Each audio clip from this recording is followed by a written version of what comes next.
Delivering a multi-story, high-capacity data center requires exact synchronization between civil, structural, architectural, and complex MEP scopes. When that synchronization fails, the entire project stalls. This dashboard displays the week 04 control position for our current project. Instead of cleared milestones, we see a wall of red indicators locking out engineering, program, and readiness. We cannot certify the project's current position because the submitted record lacks verified evidence. This timeline graph illustrates exactly how the project lost its baseline. The report cover advanced to the August 26th calendar date, but the internal data cutoff stalled entirely on August 19th. The contractor submitted 30 isolated records, repeating week-old positions. This flowchart details the strict governance required to break the lockout. Under the golden rule, a status becomes green only when its owner, data date, and evidence are explicitly confirmed. The closure rule dictates an action remains open until an accountable owner submits objective proof, and the verifier accepts it. Submitting a narrative update without an explicitly verified database line is an organizational liability. We do not credit any progress without a reconciled cutoff. This diagram shows the danger of confusing site presence with workfront readiness.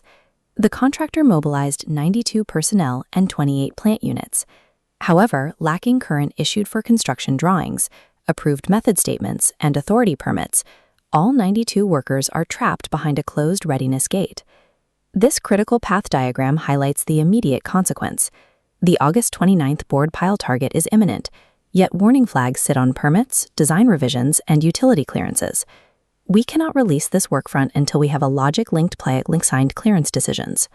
Before any rig starts drilling, standard operating procedure requires a slump test for the concrete trial mix.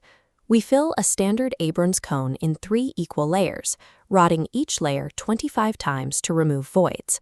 We lift the cone vertically and measure the exact drop. Outside the tolerance grid, the mix fails. Next, a physical sieve analysis. Aggregate vibrates through decreasing mesh sizes. The distribution curve proves the grading packs tightly enough for structural strength, preventing voids and long-term foundation failure. This slide compares the contractor's submitted narrative against our closure rule. The report states, trial makes complete. Applying our rule, we reject this entry. A text string does not close an action. We require the traceable acceptance dossier containing the slump measurements and grading curves, signed by the QA/QC verifier. Parking a drilling rig in the dirt does not unlock a workfront. Only an accepted, cross-referenced physical testing dossier grants release for production.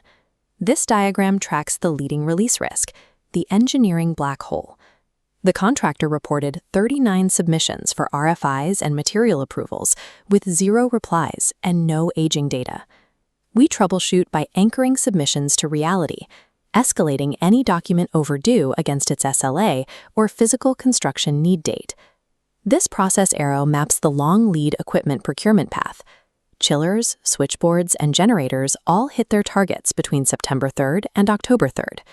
We enforce a strict hard stop at the factory acceptance test gate to protect the site from defective equipment. During a mechanical FAT for a generator, we do not accept visual inspections. We connect the unit to a test rig and execute step lighting up to 100% capacity. We map the thermal output across the engine block and verify voltage and frequency remain stable under maximum physical stress. If exhaust temperatures spike beyond the manufacturer's threshold, the unit fails. Bypassing physical technical compliance to accelerate the shipping schedule guarantees catastrophic failure during commissioning. This stair graph outlines the preserved chain of acceptance for MEP testing. Our current week 04 bottleneck sits on the very first step. We cannot claim progress because the design review level, CXL0, remains unestablished. This flowchart illustrates the system boundaries protocol we use to fix that bottleneck. No piping or electrical activity is reported complete until its asset tag, inspection record, and evidence are explicitly linked to a defined system boundary and an accountable owner.